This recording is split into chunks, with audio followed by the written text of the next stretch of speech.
ఓం శ్రీమాత్రే నమః. అందరికీ నమస్కారం అండి. ఈరోజు వీడియోలో శ్రావణ మాసం రాబోతుంది కదా. శ్రావణ శుక్రవారాలే కాదండి, శ్రావణ మంగళవారాలు కూడా అమ్మవారిని ఆరాధించవచ్చు. శ్రావణ శుక్రవారాల్లో మనం అఖండ ఐశ్వర్యం కోసం లక్ష్మీ అమ్మవారిని ఆరాధిస్తే, శ్రావణ మంగళవారం కోసం మంగళగౌరి వ్రతాన్ని, మంగళగౌరీ దేవికి పూజను, మాంగళ్యం కోసం, మాంగళ్య రక్షణ కోసం చేస్తూ ఉంటాము.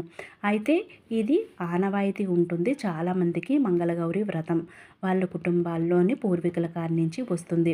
మంగళగౌరి వ్రతానికి కొన్ని నియమాలు పాటిస్తూ ఉంటారు వాళ్ళు. ఏంటి అంటే, పిండి ప్రమిదలు చేయడము. కొత్త పెళ్లి కూతురు 5 సంవత్సరాలు మొదటి సంవత్సరము అమ్మవారింట్లో చేసుకుంటుంది, మిగిలిన 5 సంవత్సరాలు అత్తవారింట్లో చేసి పిండి ప్రమిదలు వెలిగించడము, బుట్ట వాయనాలు ఇవ్వడము, కాటుక చేయడము, ఇలా అన్నీ కూడా చాలా పద్ధతులు ఉంటాయి.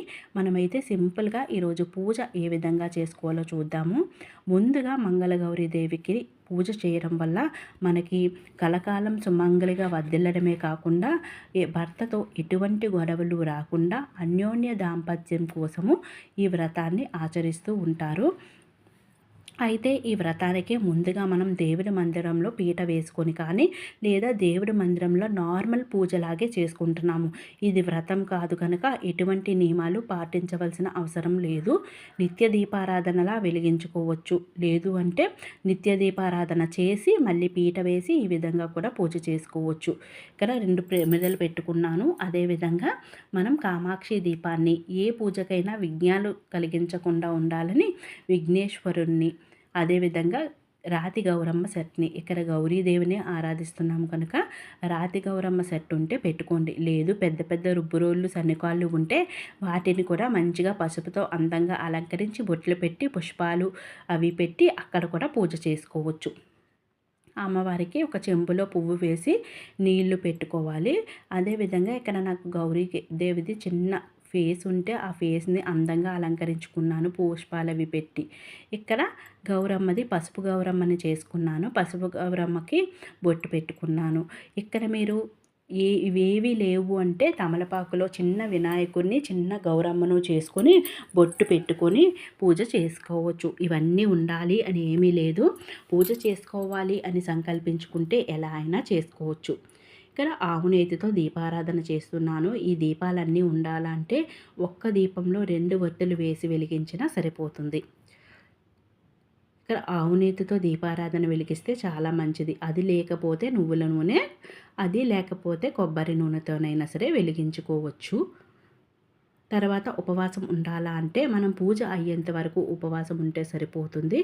అదేవిధంగా మనం శాకాహారం తీసుకొని, అంటే సాత్విక ఆహారం తీసుకోవాలి. ఉల్లి వెల్లుల్లి తినకూడదనమాట. ఆ 2 పాటిస్తే సరిపోతుంది. ఇంకే నియమాలు పాటించవలసిన అవసరం అయితే లేదు.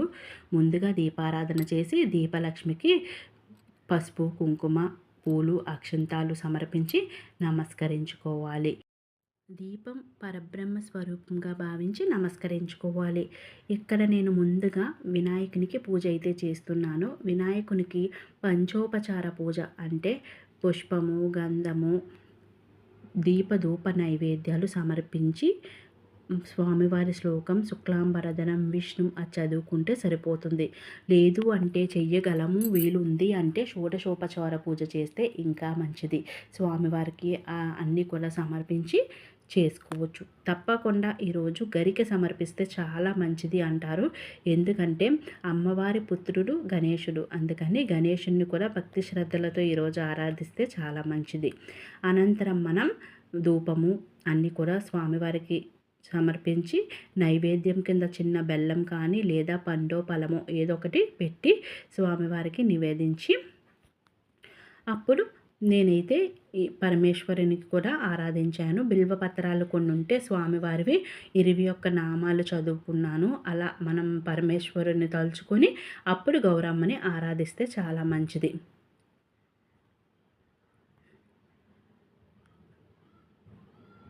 గౌరీదేవికి మనం పూజ కుంకుమ ఓన్లీ పువ్వులు లేకపోతే ఒక్క పుష్పమైనా సమర్పించవచ్చు.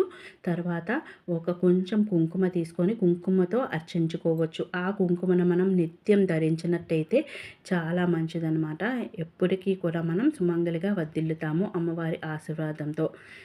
అమ్మవారి ముందు కుంకుమాభిషేకం చేసుకోవడము, లేదు అంటే ఎర్రని అక్షింతాలతో అమ్మను అర్చించడము, లేదు పుష్పాలు ఉంటే పుష్పాలతో అర్చించడము, చిట్టి గాజులు ఉంటే అంటే ఆల్రెడీ మన ఇంట్లో చిట్టి గాజులు ఉంటాయి కదా, వాటిని శుద్ధి చేసి అమ్మవారికి సమర్పించి అర్చించడము, లేదా పెద్ద గాజులు ఉంటే అమ్మవారికి సమర్పించి అర్చించి ఆ గాజులనే మనం నిత్యం వేసుకోవడం వల్ల కూడా మనకి చాలా మంచిది. అమ్మవారికి ఎన్ని పెట్టినా తక్కువే అని చెప్పుకోవచ్చు. ఎక్కడైతే నేను సంపింగ పూలతో అమ్మవారి కొన్ని నామాలైతే చదువుకున్నాను.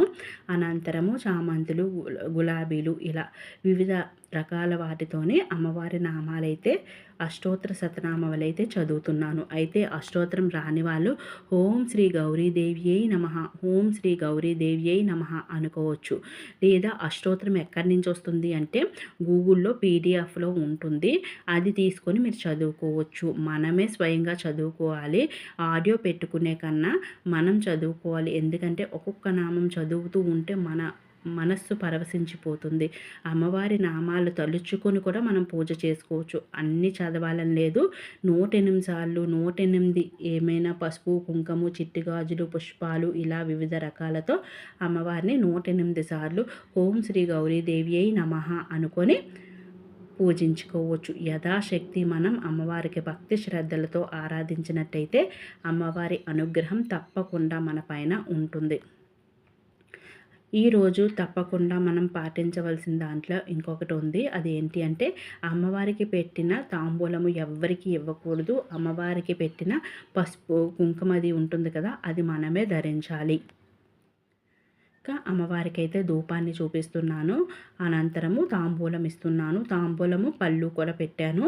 తాంబూలంలో తప్పకుండా మనం ఆకు, చెక్క, ఆకు వక్కలు, అదేవిధంగా 2 ఖర్జూరాలు, పుష్పాలు పెడితే సరిపోతుంది. పసుపు, కుంకం లేదు ఉన్నాయి అంటే బ్లౌజ్ పీసు, చీర మన ఇష్టం అనమాట. ఎంత సమర్పించినా అమ్మవారికి తక్కువే.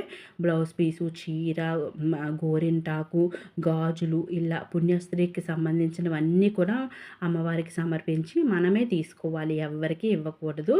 అదే వ్రతం చేసే వాళ్ళైతే వాళ్ళ అమ్మకి ఇస్తారనమాట, పెద్ద ముత్తైదువుకి ఇస్తారు. మనమైతే మనమే తీసుకుంటే మంచిది.